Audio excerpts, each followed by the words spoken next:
Yes, hello, folks. Welcome to the weekly Manchester United show. I'm yours, as always, Phil Brandt, with my regular co-host, the excellent James Rhodes, on this Monday morning here in Los Angeles, and it is biblical, pouring rain outside. I'm sure you're all heartbroken for me. Nonetheless, since the last time we recorded this, mate, we have had two wins. Two very entertaining wins, 7 goals in both those games. Lots of positives, as usual with United. It's not always a positive. There's a couple of things in there. The Martinez injury that is a big concern, and certain things happen in the Wolves game. We'll touch on that a little bit too, since we haven't done a podcast since then. That you are concerning, but lots and lots of positives. Kobbie Mainoo being one of those, absolutely incredible, and of course Rasmus Hojlund, lots of other things. So first of all, mate, how was your weekend? Yeah, not bad, not bad. We had some good weather, some good, I say, very snowy weather for a Mm, bit as well. But it's nice, there was good weekends with without United, and I was concerned when they came back, that getting back to that feeling, mm, of disappointment that mm.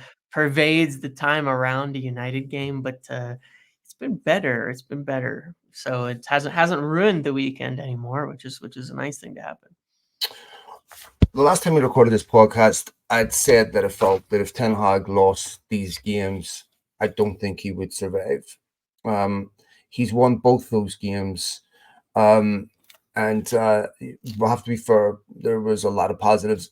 I think it goes without saying, James, that one of the things you can say with high degree of certainty is how much the injuries have affected Ten Hag United. They've looked a lot better since players came back. I think the 2 week break helped them. I think the fact that the first game back from that 2 week break was Newport away helped them because it allowed United to get a little bit of match sharpness without being in games where they're not as 100% with match sharpness. They're still feeling their way into games, and they were able to win that game, score four. I felt that the goal against Newport was going to help Hojlund. They come into Wolves in a very similar game to Newport, and score four again. And I think, Casemiro has been really helpful to United. I think he's improved. Obviously, Lissandro Martinez, absolutely huge. That Wolves game, in some sense, reminded me a bit of the Sevilla game in that United were coasting. Martinez comes off, and then defensively, the roof collapses. Same again against Wolves. Martinez come off, United concede two. I don't think there was anyone when Kilman scored didn't think Wolves were going to get the equaliser. Yeah. Um, Again, I think Onana was poor in that game. I thought he was all right on Saturday, but lots of things that were still consistently concerning. But nonetheless, it's been a really, really positive week for United. Yeah, I mean, at the end of the day, you have 3 wins in a row. You're scoring, what is it, 11 goals across the 3 games now. Yeah. You keep a clean sheet at home against West Ham, who are above United in the table, right? Mm-hmm.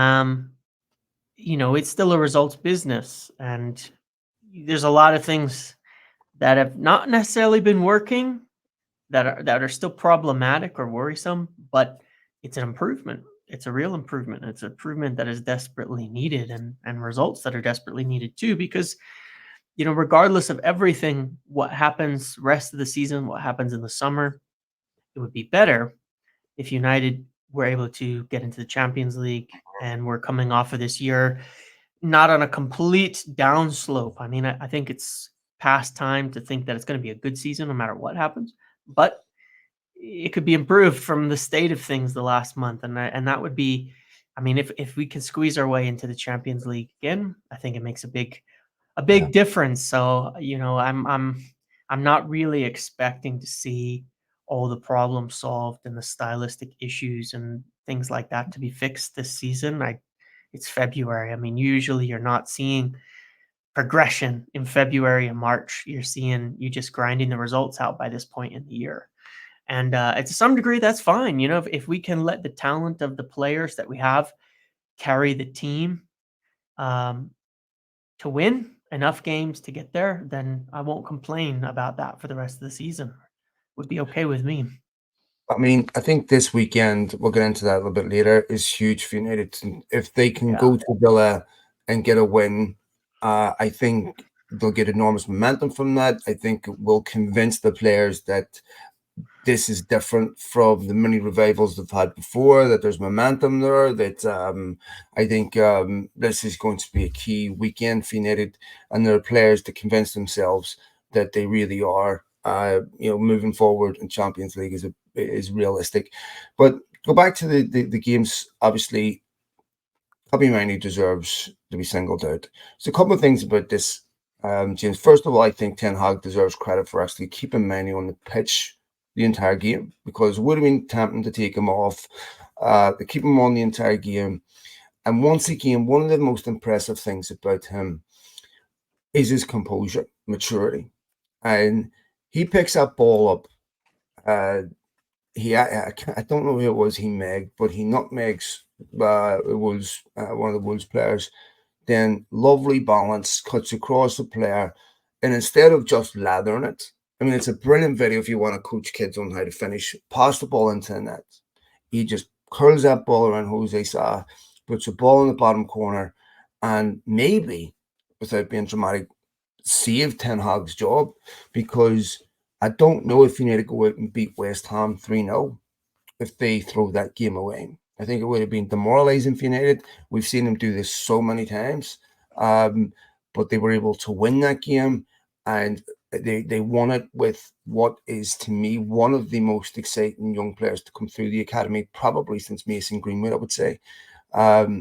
Just a magnificent footballer that fills me with so much hope for the future. And look, I think that, there's obviously other areas that you can pick things apart. Defensively, United once again, porous, really poor. I thought Onana shouldn't have been beat on his near post. I thought his positioning wasn't great. Anthony giving the ball away twice for those goals, big concern still. But to focus on the positives, I mean, 3 of United's 4 goal scorers at Wolves were out of United's academy. I mean, this so rarely happens anymore at the highest level.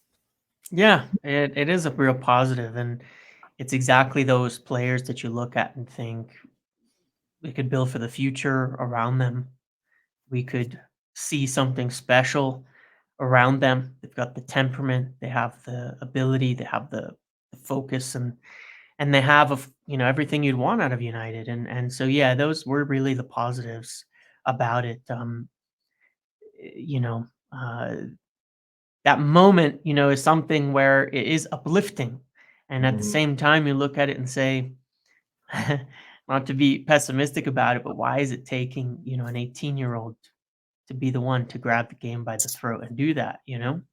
But at the same time, there's a lot of players subbed off by that point in time. A lot of the first teamers, the players who started the game, and all of that. But either way, it's the type of thing you want to see, especially from a midfielder, from somebody who can control a game, who could take it over and do it in a way that I think many of us hoped, for years that Paul Pogba would do when he was here. Just take a game and do something with it. There's been comparisons to him. Obviously, they're totally different size, Kobbie Mainoo and Paul Pogba, but in certain attributes that they have in their ability to manipulate the ball, manipulate the defense, the talent, and kind of the composure that they had. It's the type of thing you would hope, that was always hoped, that Paul Pogba could come in and be that person who can control a game, who can do these types of things and make these kinds of moments. And they were far too infrequent, but I think with Kobbie Mainoo, there's something really special there. And it was kind of the Wolves game, aside from all the defensive errors, obviously as well, a lot of confidence for Mhm. Rasmus Hojlund, Marcus Rashford, and Alejandro Garnacho playing together, Yeah. and scoring goals, and as a 3, making things happen. And that continued into West Ham. Yeah, look, to me, there's 2 ways of looking at that. With the Mainoo thing, yeah, why is it taking an 18-year-old? Or you can say it's fantastic that an 18-year-old can do that. Yeah, I mean, we yeah. we see this, Barcelona with Pedri, Gavi, they have Mhm. these exceptional young players that come in that can change games. I think for United, I think in many ways it's just a major compliment to Kobbie Mainoo that he had that composure to be able to do that, and probably one of the few players on the pitch that could actually do that. Obviously, some of the other positives: Rasmus Hojlund gets a goal from an early ball across the box, and in some sense, one of the similarities was with that game with Newport is they don't kill the game. They have unbelievable opportunities, don't kill the game, keep Wolves alive. They come back into the game. This is an issue, but we've seen that Hojlund get occupy that position so many times, and the ball doesn't come. You could see that having Luke Shaw at left back is also a massive plus for Rasmus Hojlund, because he will get you those overlaps with Rashford, put the ball in early. That's going to help Hojlund. Rashford played like a guy that had a point to prove. I think that obviously what he did in Belfast was stupid. And when we were recording this podcast last week, I said that he should just come out and apologize and move on. And by the time we had published the podcast, United had let out a statement and said, accept responsibility. I think one of the things that was also very different about that was how United handled that. It was a very short, terse statement. There was no dragged out stuff. There was no, speculation from the week. An internal issue. It's done. Move on. Now, these are things that United should have been doing a long time ago. Some of the coverage was absurd. Some of the coverage that they give, I don't want to compare, it's just an illustration of the difference between United and City. Right about the same time, Kyle Walker's doing an interview about a deeply personal issue that, to me, is more character defining than what Marcus Rashford did. And it almost got lost, in the noise between Marcus Rashford making a stupid decision. By the way, James, a stupid decision that's been made by millions of footballers throughout the history of the sport. We just didn't get to hear about it. Football, human beings do stupid things. Sometimes Marcus came back, played like he had a point to prove. And when he plays like that, he's unplayable. I thought that even on Saturday, where you could see he was visibly frustrated with himself for some of the things that didn't go right. He played, I thought he played really well. Yeah, I would agree. I would agree for sure. And I think at the end of the day, what it comes down to is that the crime of the matter is that United aren't winning. And that's really it. When we look at it, I said, we've talked about that, like you said, with a lot of footballers doing it. Paul Scholes, some people, dug up his thing doing an interview with Gary Neville talking about how he would basically has done the same thing many times, and that's just the product of the environment that he came from. That the drinking before every night before games doesn't matter, things like that. It happens, but they were winning. And so, that's really the crime of it. Some of it, there's the City United bias. There's some of it is, a lot of people online and all of that will say, well, yeah, but Kyle Walker's winning a treble. He's a footballer. So that's all that really matters. They're performing, they're winning. And there's truth in that too. But you're judging I know. Right? Exactly. But that is the problem, right? Things. You're talking about them as a person. Sorry, man. Yeah. I mean, if a player does this with a team bottom of the league, is he any more, culpable than someone who does at the top of the league? I mean, to me, it's like, not as a person. Because Marcus Rashford isn't entirely responsible for whether United win or not. That's a collective responsibility. But anyway, sorry. No, but that's my point, is that is how I think it's taken to people. But, it goes to show, yes, off the pitch, things can affect how somebody's performing, but I think people tie the assumption, and there's a lot of confirmation bias that goes into it. When someone isn't performing, they think, oh, I see them doing this, that's why. But there's a lot of people who are performing who do the same thing. And so it's not really connected, but people want to connect it. Either way, I agree. I think he came out against Wolves with a point to prove and was exceptional, was incredibly aggressive. I think that it's very amusing to watch him, because you can see that some of the stuff about him not happy, not having fun, not wanting to play football anymore, not enjoying it, these types of things. There may be personal things that are going on in all of that. But I think he sort of almost was making a point about that in some of the moments in the game. smiling with the teammates, enjoying it with them, all of that. But those are all good things you want to see. And Mhm. I think he is having a lot of fun with it. And I thought it was a little bit funny too, the way the narrative had went, because come the Wolves game, that was his 5th game in a row with a goal contribution and his 3rd Mhm. game in a row scoring in the Premier League. And you would Brilliant. have thought by the way things were said that, he hadn't scored in 3 months or something like Yeah. that, and was totally out of form. And even though he didn't at West Ham, I thought it was a really good game from him again. And the combination of those players together works. It doesn't require one of them, all 3 of them, to be perfect at any point in time. Um, it's creating such a threat in defenses that they can all have a little bit more room, which is what you want, because it's very rare that you have all 3 of your forwards perfect every game and scoring and finishing all their chances and perfect passes and things like that. But the decisions are so much better, the interplay is better, and it's creating enough chances to get goals.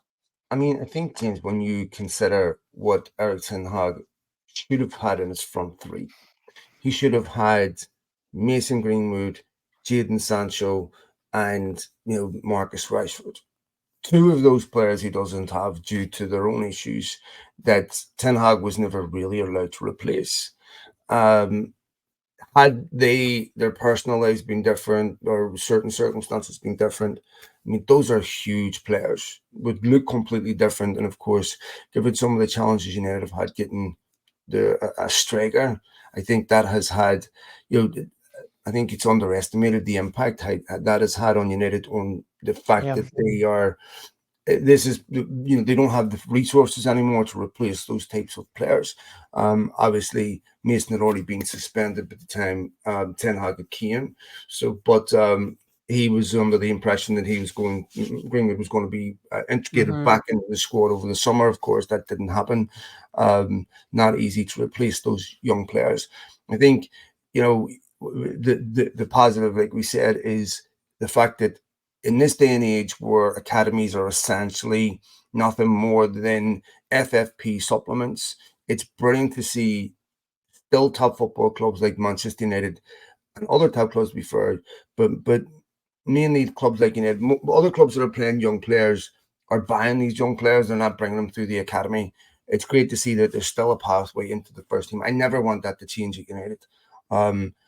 This season has been brutal at Mm. times. But if you want to pick out the positives, for me, a lot of the positives come from academy players. The Garnacho goal away at Yeah. Everton, just out of this Yep. world, right? Couple of McTominay late winners. The Of course, the emergence of Kobbie Mainoo, which is that Wolves goal, mate. Honestly, I jumped up so fast, did the whirly perch. Yeah, I was like, don't straight out on the carpet, and 10 seconds later. But just incredible. So very, very positive. Some of the other positives, mate. We talk about Garnacho. Yeah. This kid scores two again at the weekend, right? And I don't want to praise Garnacho by criticizing another United player, but it's to me blatantly obvious that Garnacho on the right, Rashford on the left, Hojlund down the middle is United's best forward line, right? And Garnacho is more two-footed than Anthony, so it makes him a bit more unpredictable. You can Mhm. cut inside on his left. You saw him Yep. do it against Villa. You've seen him do it before. You can cut inside on his left. He'll score goals. And it's much harder for a left back to know what Garnacho is going to do. He can put the ball in early. He can score a variety of different goals. And you're starting to look at this kid now and you're going, maybe he gets the credit he deserves amongst United fans, but Garnacho really should be being talked about as one of the best 19-year-olds in the game. Oh yeah. Absolutely. And what you're saying is totally correct, because if you look at the scores in December for United, Newcastle 0. Against Chelsea, we scored 2, and that was like a really great game, right? That was like the best game all month. 0 against Bournemouth, 0 against Bayern, 0 against Liverpool, 0 Yeah. against West Ham. Mm-hmm. Garnacho comes in on the right side with Rashford and Hojlund starting against Aston Villa. United come back from 2 down. 3 goals that game, 1 goal against Forest, 2 goals against Wigan, 2 goals against Tottenham, 4 against Newport, 4 against Wolves, 3 against West Ham. And that is the singular main change in the team during that period of time, is Garnacho coming in on that right side and playing there opposite to Marcus Rashford for most of, if not all of those games, minus one that Rashford was out for Newport, right? That's a huge difference. It's a huge difference. And, a couple of the factors of it are, one, yeah, like you said, he's a bit more two-footed. The other factors, he's just a far more physical player for the Premier League. He's got incredible tools.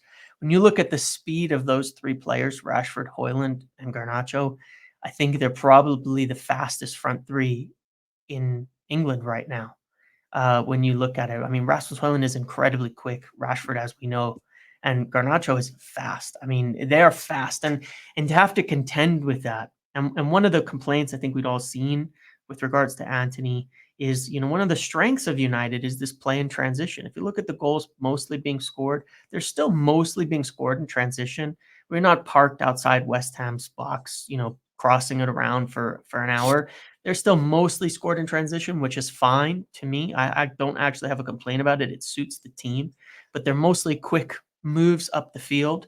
And you don't have any of them slowing it down and stopping it and going one direction and waiting and waiting and waiting, but really attacking the defense before they can set. And that's why they're getting so many open looks, because they go at them and they go at them and they go at them, and they're not prepared. And it is a huge testament to Garnacho, because he started the season, I think, pretty poor, and has worked and worked and worked and continued, and he has not lost the aggression that I think is necessary to become a successful scorer in the Premier League. I think it requires a level of continuing to go at it despite the challenges you face and what you're going to run into, in the physicality over and over and over again.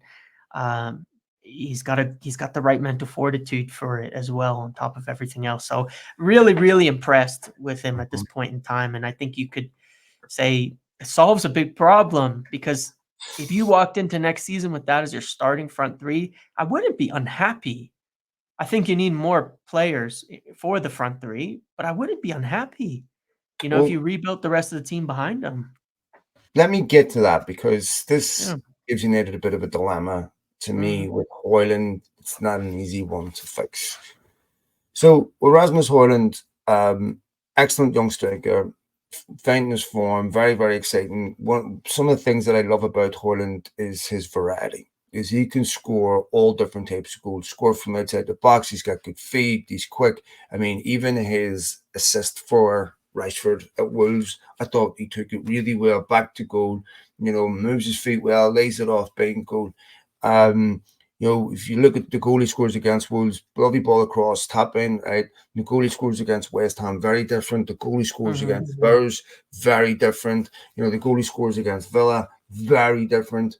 This Champions League goals, so he has a lot of variety to him. He's quick. He's the type of player that doesn't have to be. Like Cavani would be a number 9, anywhere in the box. But Hojlund, as we even saw against Galatasaray, if you give him a ball in the halfway line, he gets a run on your defender. He's got the pace to beat him. So he's very, very exciting. Now he becomes the part. Okay, United need another striker. If you sign a top striker like Ivan Toney, to me, you're going to set Hojlund back, because Hojlund can't go from starting pretty much every week in his first season, scoring goals, and then being somewhat demoted to second striker. I think United need to learn a little bit about the Martial situation, because when his second season happened, and United brought in Ibrahimovic, changed his number, everything, that caused a problem. So with Hojlund, do you send a top-class striker, in which case it's going to, in my opinion, prohibit his development? Do you send a young striker who's going to accept playing backup to him? Or do you send an experienced striker? I mean, I'm not quite sure what the right thing to do is. Lots of United fans don't want another 33-year-old striker. I'm not sure how you need to solve this problem. Yeah, I mean, because yeah, for sure, and the truth of it is, there's a little bit of a time crunch as well. We know, you don't want to wait until summer to be able to decide what positions you're targeting, what players you're buying. That's how you get in the kind of trouble we've been in for years, that Yeah. we can't make those moves until June, and even start in June and not sign players till July. It is a challenge because you'd really like to see how Rasmus Hojlund can keep this up. Hmm. But I think that part of it is that it comes down to a decision of where do they think this team is at and how long until they're competing. Because if you say next year we need to win titles, you probably do have to sign a very good, proven striker like Ivan Toney into the team. You probably do. Well, let Um, me ask you that, James. How many top clubs? This is a genuine question. yeah. Have two world-class central strikers? Yeah, very few. I Yeah, mean, it's City hard. have Haaland and Alvarez right now. But That's maybe Holland's working not pretty world well. class yet to say that. Yeah, yeah. So we're. No, I know exactly I what don't you're know. saying. I It don't is know an what the odd answer is. thing because, usually, yeah, you would be bringing someone like Hoyland in when you're phasing out an older player who is successful in that area. Like you look at Liverpool have replaced Mane and Firmino with the forwards that they've signed to come in, to where now they've got kind of four that they like to use, four main forwards that they would like to use at any given time, and that's pretty normal. I mean, Madrid would move their players around, but you know, uh, it's rare. It is very rare to have two, and so I would agree with you. Having both Hoyland and Ivan Toney to me is doesn't really make sense in the long term. It's kind of like we really need players right now to win things, and we just want to load up on having the best options available. But it is weird. It is a really weird situation because you take the wing. I think on the wings, because they're flexible, you can get away with quite a bit more. You have Rashford and Garnacho on the opposite wings. You bring another winger in, they can swap sides pretty easily. And so you have more redundancy there. There's a lot of games to go around. You can still have three wingers playing 40, 50 games, but you're not going to get that with the striker. You're going to have them, somebody's playing 15, at most, and the other one is playing the rest. And it's like, is Hojlund, I guess the decision is Hojlund good enough that we can say, yeah, we want him to play the 30, 40 games next year. And we want somebody to only play 15. That's the I think decision. United need a striker that can play on the left or play on the right, so that they get Yeah. enough games, right? So that you get a player that you know has some flexibility. He's not an out and out number nine that can give you some variety on the left or right. Because obviously with Hoyland, if he gets injured, you're in big trouble, right? But think if you get, I mean, Ivan Toney would be a brilliant player for United. I would love him at United. I'm just not sure how it helps Hoyland at this point to have someone starting ahead of him. We're interested to see how the rest of the season goes. Ineos should have their feet under the desk here in about another week or two officially. The rate of change at United has been the speed of light. Lots of things happening, and certainly one of the things to me that's very different is the threshold between where United will let a player go. And it seems to me, I look at someone like Aaron Wan-Bissaka, supposedly injured at the weekend. I have no idea whether he was or not, but Aaron Wan-Bissaka um, looks to me like a player that United might be considering letting go. Mhm. I think that he has had some issues with some of the stuff that's been going on at the football club. Mhm. Um, um, I think he has, I'll choose my words carefully here, but I don't think he's been thrilled with some of the decisions that have been made behind the scenes. Obviously, Yeah. there's a contract issue. When Ten Hag first came in, he was not thrilled, wasn't sold on Wan-Bissaka. Wan-Bissaka eventually worked his way into the team. Is a very, very good stand-up one-on-one defender. but there's other areas of his game that he is really lacking in my opinion. I think he loses concentration at times. I think when United's weaknesses on set pieces, they can't afford this. I think that Newcastle goal, where Andy Yes, Gordon yes. comes over his shoulder, where he's not paying attention. We've seen this a few times. He's not alone in that, to be fair. And I just think United now have a much more ruthless, evaluation process where it's like, look, this you're being judged solely on your football. And I have a feeling that he is someone United will look to move on in the summer. Yeah, it probably. Obviously, that could all change depending on manager, things like that, in terms of preference of player. As of now, Diogo Dalot is very clearly the main choice for the position and who will likely play most of the season. I think he's improved a lot. I think I had concerns over some things at times, the same sort of factor, losing focus defensively, things like that. I thought against Wolves, there were some things he could have done better, especially off set pieces where he's sort of stuck on the line and not challenging the player in the box. But I thought against West Ham, he was very good. He was Very, very very good. well. It might have been his best game that I've seen this year, in my opinion. Was it Bowen straight through that he cut back on, and who was it was straight through on goal? Yeah, 30 yards. It was and I brilliant. didn't expect that. It was a great moment because they were through on goal, and I thought they were going to get a clean shot off. I don't have much confidence in Onana to stop that shot. So it was a very good moment from Diogo Dalot, and a good game in general. He's been improving in the build up. He looks a lot better and more confident playing in this current team and setup. It's a tricky situation, but I think we're going to see a lot of players shifted out, and I think that it's probably easier to complete kind of the whole rebuild aspect of things when your whole rebuild aspect of all of this by just letting some of these players who are kind of in limbo go. Aaron Wan-Bissaka being in that situation where it'd be easy to just let him go and keep the wages. The only question that you have is how expensive is a replacement, and is it going to be someone of better quality? Would you be better off a player who has zero amortization left after this summer, getting him a new contract?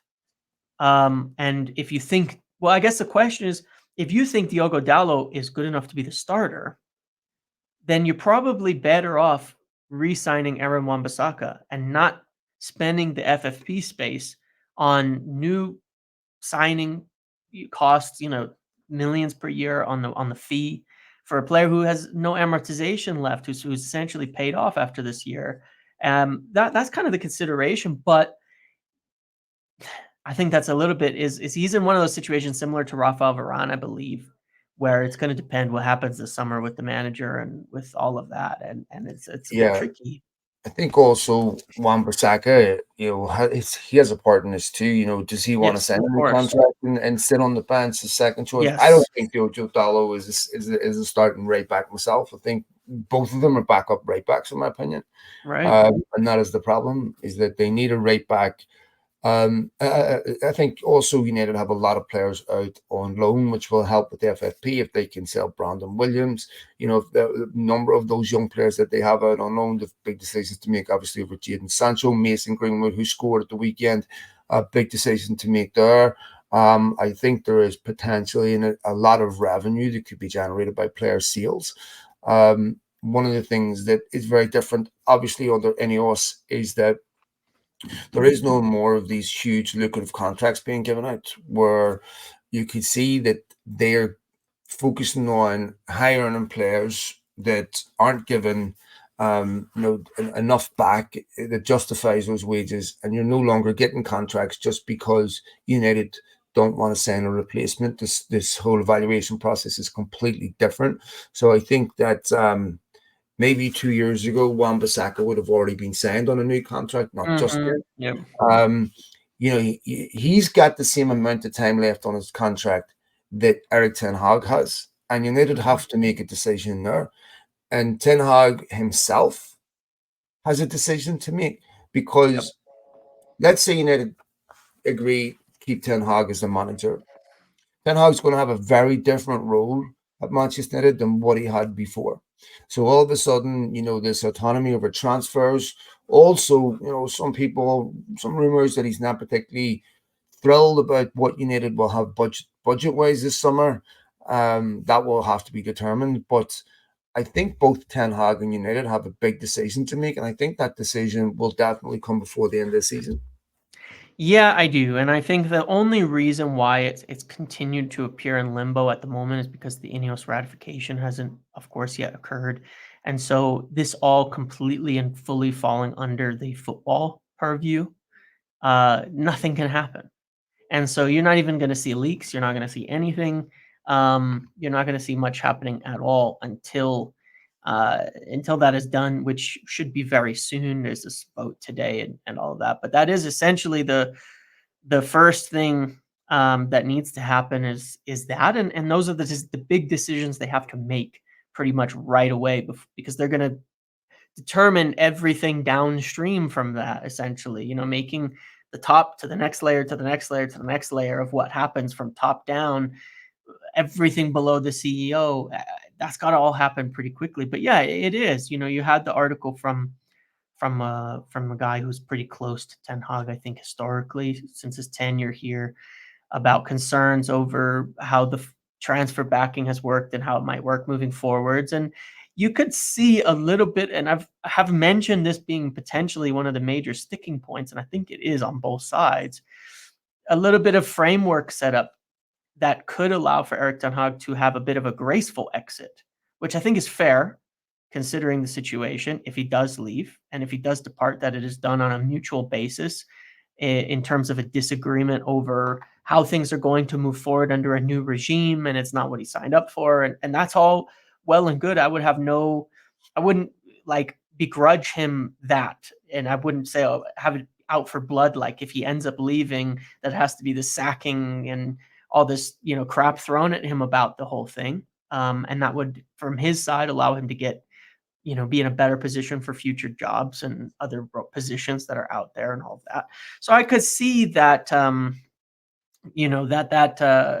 could be part of the situation that occurs there. But yeah, these are big decisions that have to be made in general for a lot of things, and it's like it is a big snowball effect, whatever they decide, I all the think way down through so many players. with Ten Hag, James, in many ways, what's happened this season has negated what happened last season with the credit. So, in my opinion, Yeah.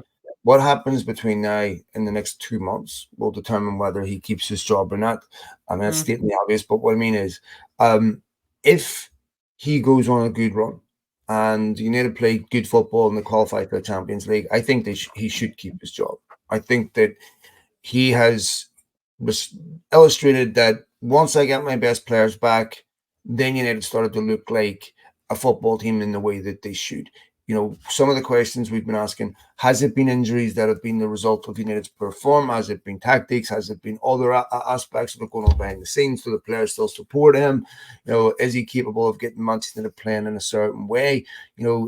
If he qualifies for the Champions League and if he gets United playing well, where they're attractive to watch, where they're competitive in big games. We're not looking at this, top nine situation where they're beating one team in the top nine. If he really starts to show progress on the field, I would 100% be in favor of keeping him.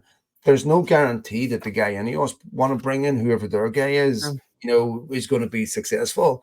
And so, I think that it's you look at Chelsea and you have to me, and I don't think any else will make this mistake. I think they're obviously have much more experience in running a sports team, but I think that when clubs like United and Chelsea, where you have all this convoluted power and you've got these people making decisions, it's really easy to fail. I mean, Pochettino is clearly a very, very good manager, very, very good coach, but you need all the other things behind the scenes working properly too. I think with Ten Hag, I supported him. I have concerns, which I still have. But I think if he can get United in the Champions League, he should keep his job. Yeah, I would agree with two caveats, which is one, regardless of results, he still was going to have to agree to a new structure. Yes, of course, Yeah. absolutely. I mean, he's And going to have to then, want to stay too. Yes. yeah, and then the second aspect of it that we're not going to know is within that new structure, how do they feel he would be willing to work with the players that he hasn't signed? Because that has been a bit of one of the complaints, is that, a degree of call it favoritism or call it comfort or whatever you'd want to call it. I'm not even saying it as necessarily a criticism. It's understandable, to focus on, certain players a bit more than others. I think part of the injury issue has almost forced the opposite, because it's been mostly all the players he signed that have been out, or a lot of the players that he signed that have been out. Casemiro, Lissandro Martinez, outside of Anthony, who has now effectively been dropped. I mean, after scoring against Newport, he was still not starting. And I thought that was a very positive sign, because Garnacho has really owned that position, like we talked about. And so that's the other aspect of it that is probably not really something we can gauge as fans, because I don't want to rumor monger on it negatively either.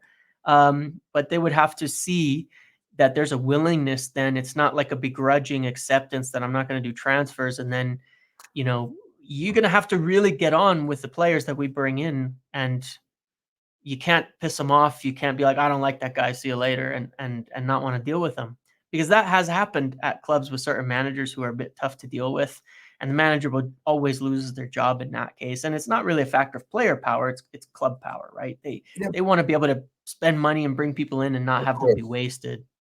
But I still think Ten Hag should not have players foisted on him. I still think he should be Sure, part of the selection process of that course. says, I want to sign this guy. Well, I don't care whether you want him or not. You're going to coach. I don't think that should happen. I think that Ten Hag should be part of that process where he has an important say, because ultimately it's his job. It's going to depend on if these players aren't successful, and if these players are not coming to the club because of Ten Hag, they have to want to play for him. There has to be, Yeah. because ultimately they're still answerable to the manager. And so to me, I think I agree that clearly it's not just a Ten Hag decision. And United have to recruit below the first team in such a way that has nothing to do with Ten Hag. The recruitment at Yeah. youth level, all that has nothing to do with Ten Hag. So I think for that, when it comes to the big players in the first team, he should obviously be part of that process. And Of course, any manager there should. is no top club now where managers have sole control over transfers. So Ten Hag would obviously have to. I think that may be the part where he has some areas of concerns, is how much of a say does he have, and how much weight does his opinion carry when it comes to signing players. I think, as I was saying, this weekend is crucial for United. If they can go and win against Villa, right, and play well, however they get it done, they can go get a win against Villa. I think, and maybe I'm wrong here, I know we've had this moments many times during the season, but I do think that could be really pivotal. I think that is the type of game where if United won, it would give them enormous belief that that United are getting back to their best, with the players coming back, that this is not just a victory Flash in where the pan, it's not an insignificant victory where it's not really indicative of anything. I think if they can win this weekend, that's the type of win that United would take a lot of confidence from. They have to shore up defensively. Villa are very, very good going forward. They scored 5, of course, at the weekend away to Sheffield United. Martinez is a huge, huge loss. And this is where I do feel a bit sorry for Ten Hag, because that, to me, of all the players you don't want to lose, Lissandro Martinez is the one. The difference between Martinez and the United team and that is massive. Probably, in my opinion, more than any other player. And I don't think he can have anything like Lissandro Martinez in terms of his quality as a footballer, in terms of his organization, in terms of his leadership, in terms of his, the influence on other players, the influence on how you need to play, how they play it from the back, because he's not just a good defender, he's exceptional at building up play. I mean, the first goal at the weekend, Martinez, Casemiro wins the ball, but the move starts with Martinez, right? And he's just so important. We saw it against Wolves, he gets taken off, he can see 2 goals. He is absolutely pivotal to United. Being out for 8 weeks is really, really cruel luck. Yeah, it is. I would say, in my opinion, that Lisandro Martinez is United's best player. Like when you look at, obviously, it's hard to compare positions, but I think Lisandro Martinez is the only player where I am sure when he's on and not injured, he's probably the best or in the top 2 or 3 center backs in England. Undoubtedly, he is incredible.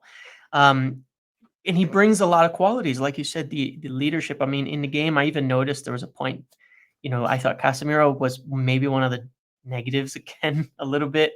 I thought he Maybe was a bit better. I thought he was okay, but there was a few moments after United scored the first goal up to about halftime. They actually struggled pretty badly against West Ham. West Ham were pretty well controlling the game, creating chances, mostly set pieces, but that's what they do, with Ward-Prowse. I mean, that's pretty normal.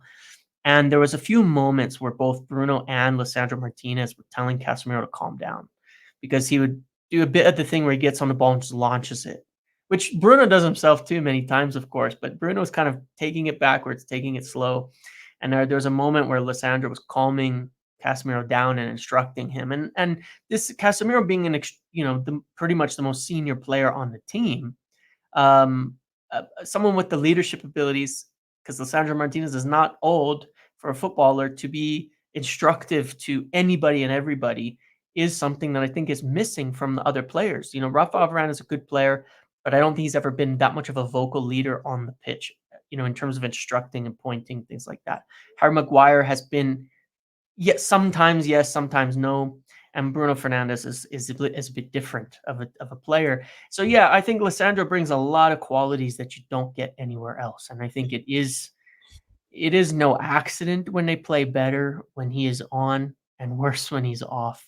And I would agree, if there was one player I was going to say I'm going to start my team with, it'd be Lisandro Martinez in this United squad for sure. He's got every quality you kind of adore in a footballer from any generation. Frankly, I think he'd be exceptional. I think if you look at that Wolves game, free kick, Onana comes, no man's land, and you can almost see Onana PTSD from the first game, right? When United played against Wolves, do I go through this guy? He sort of half-heartedly came, balls over his head, Massanchez kicks off the line. Of course, now United play Wolves at the week, Villa at the weekend, were, in my opinion, not just Onana, to be fair, the 2 goals they conceded from set pieces, which Lisandro Martinez really helps United organizationally and other ways, is a big concern, because to me, Lisandro Martinez is a player that is, maybe the most pivotal player for Ten Hag. And yes, I know he's been criticized over Anthony, but I think Onana is his biggest gamble. And I am really, really concerned. But I don't want to pick on him too much because I want him to be successful. But the goals that United concede with him, to me, look like basic fundamental goalkeeping gaps. He's poor on crosses, right? He's, like the third goal that Wolves scores, he's get beat on his near post, right? And we see him conceding goals every week where I'm like, I think you should do better, he really concerns me. And I had a decent game against West Ham at the weekend. I'll give him that. And I really hope that he is successful. But I'll be honest, he does not fill me with confidence. And I think per Onana performance against Villa, United lose that game, just saps the confidence all out of the football team. Yeah. Yeah, I agree. You really don't want to see that because, goalkeeper mistakes are the types of things where it's like, what do they're almost a bit on an island. There's nobody else involved in it. It's very rare that a player on their own makes a mistake out in the 11 or the 10 rather. That is just like that's it and it's a goal. And players miss shots, attacks all the time, right? It's a volume thing when you're trying to score goals. But with a goalkeeper, I mean, Ten Hag's first season, that second game when David De Gea lets in the shot from long range right under his gloves against Brentford, Mm.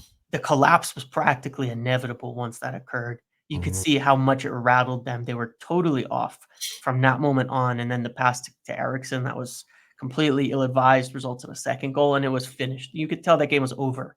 There was nothing they could do to get that confidence back. And sometimes with a keeper, it's like that because you hope to have someone who's not going to, on their own, make mistakes there and give up goals. And it's happened too many times this year. So, yeah, it is worrisome. I am worried, and it's like you just hope there's not going to be another moment that spoils a lot of the good feeling, a lot of the good things that are happening elsewhere.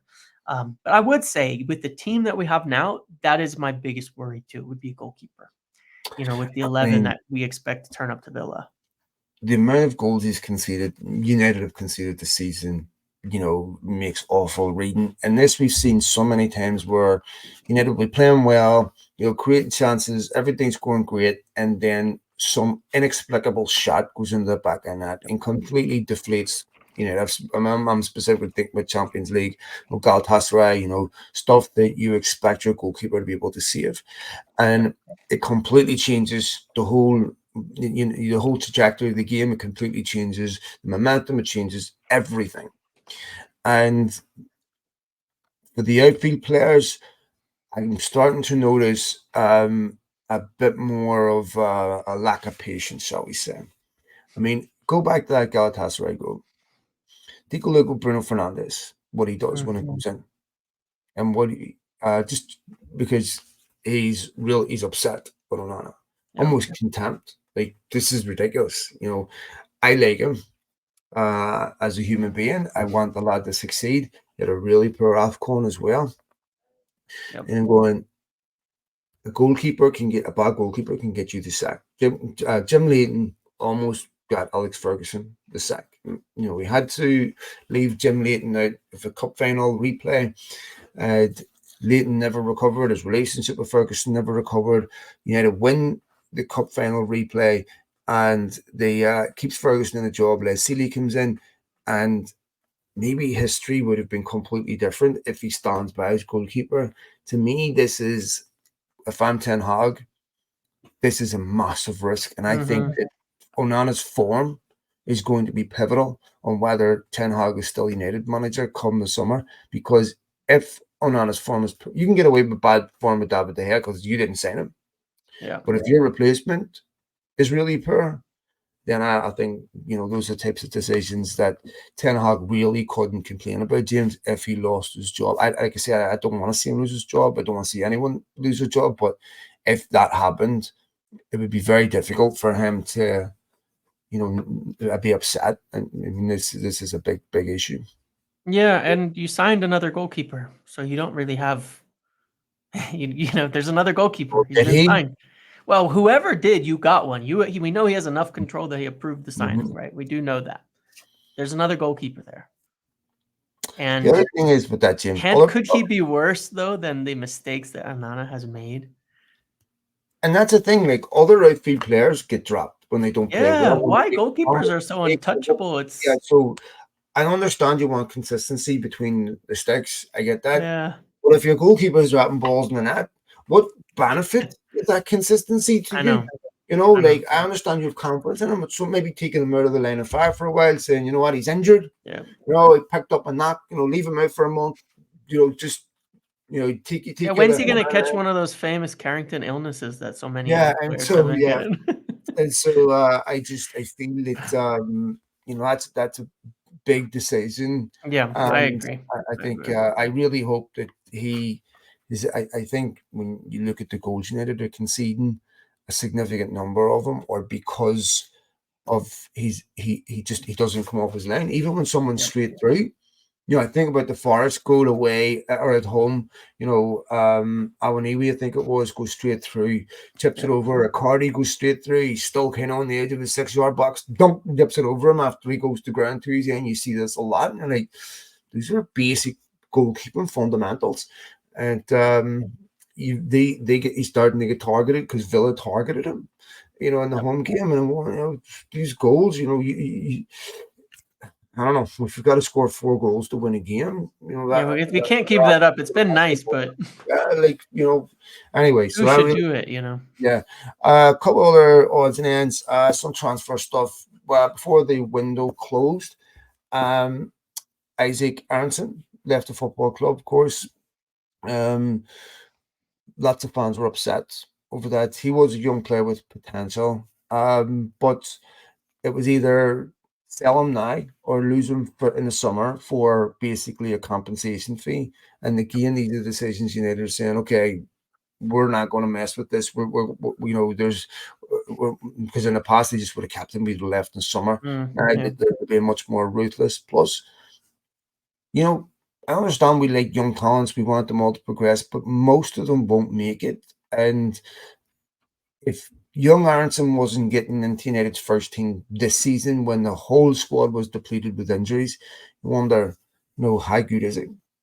Well, and that's really what it comes down to. That's why he left. They offered him a contract. Mm-hmm. He didn't want to accept it. Yeah, he He wants to wanted to play. leave.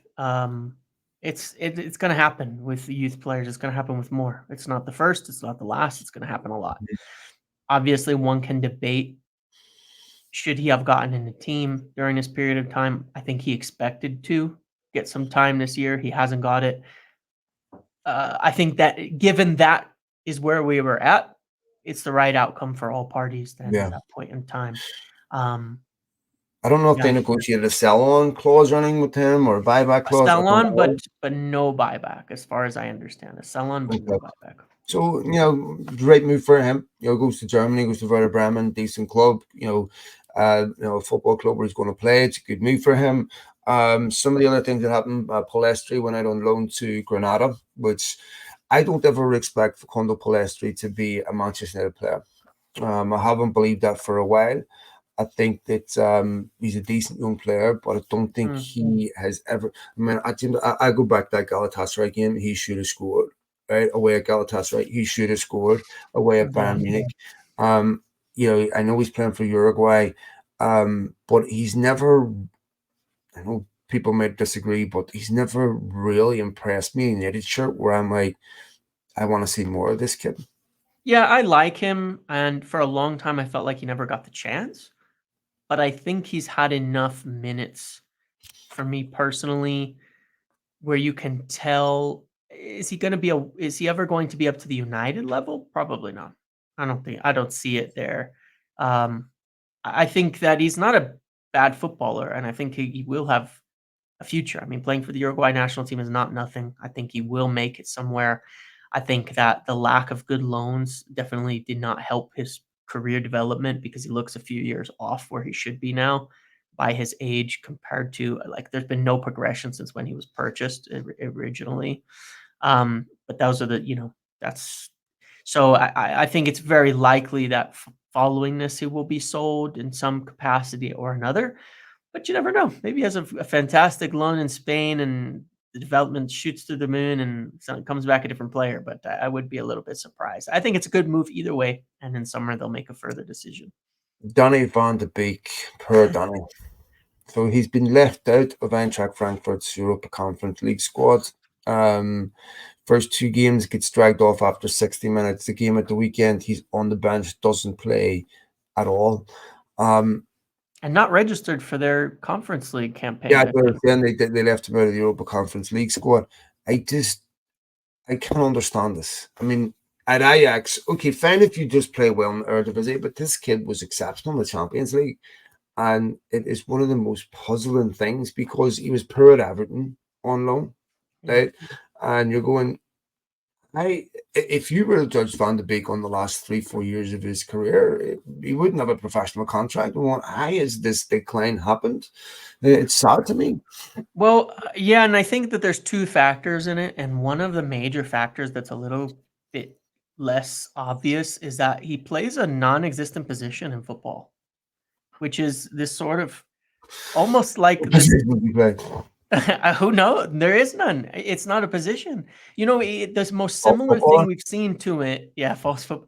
It exactly is that. The most similar thing we've seen to his position is McTominay crashing the box. And we've seen how bad that is for the rest of the team when that is like McTominay's only job, except McTominay's very good at it. And he's big and he's tall and he's physical and he would win off set pieces and he gets these goals and he wins these headers.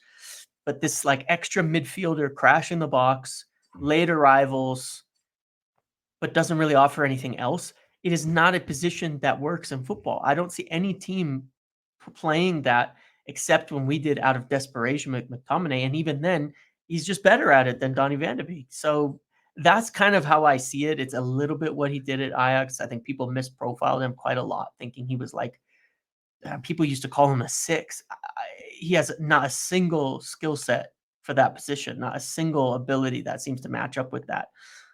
He is pretty much only capable of playing sideways one-touch passes, which is kind of what you want around the box.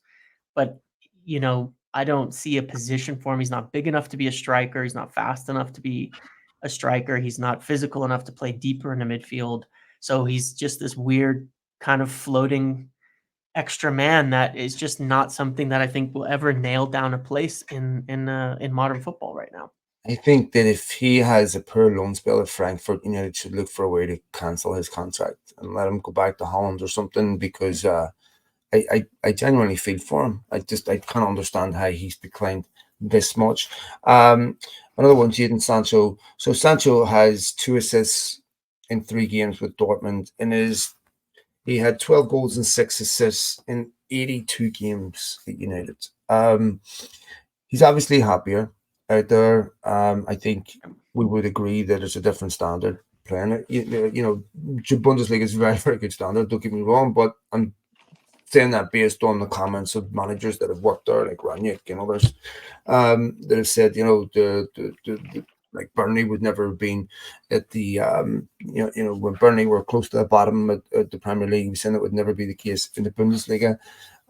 Sebastian Kehl at Dortmund has said there's really zero prospect of them signing him because of what he would cost. Do you think, one, there's any way back for Sancho at United, and two, what should they do with him this summer? Yeah, I mean, obviously there's none with Erik Ten Hag here, right? I think it's pretty obvious. I mean, you never say never with those things, but it's pretty clear. I mean, even now Ten Hag is saying, you know, when people ask him about the Rashford thing,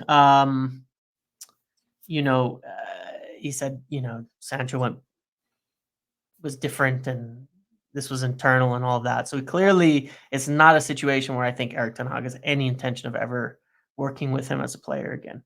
And I don't think that's going to change. And I don't think it should in that sense. If a manager is really in that position, I don't think anybody should come in and change their mind about it or push it. But I also think for Jadon, you know, if you come back to Manchester United, where do you play? Because his best season is on the left, so he's not going to start ahead of Rashford. And if Rashford doesn't play on the left, Garnacho will play on the left. Does he play down the middle and you know, in a false, you know, in the Bruno Fernandes position? Does he play on the right where it looks like Garnacho's got that lined up? You know, Jadon Sancho needs to be starting football games, so I'm not quite sure how he comes back to Manchester United and is a starting player every week. Again, sad because a player with immense talent, and I was really excited when United signed him. I loved him at Dortmund, but he's going to have to find a solution. And it's going to be difficult for United because they're going to they risk being embarrassed in this situation, because if they sell Sancho on the cheap and maybe he goes to a Spurs or something like that and he turns out to be exceptional, right? United are going to once again get heavily criticized over selling him too cheap. You know, he's only 23. He's still this whole career pretty much ahead of him.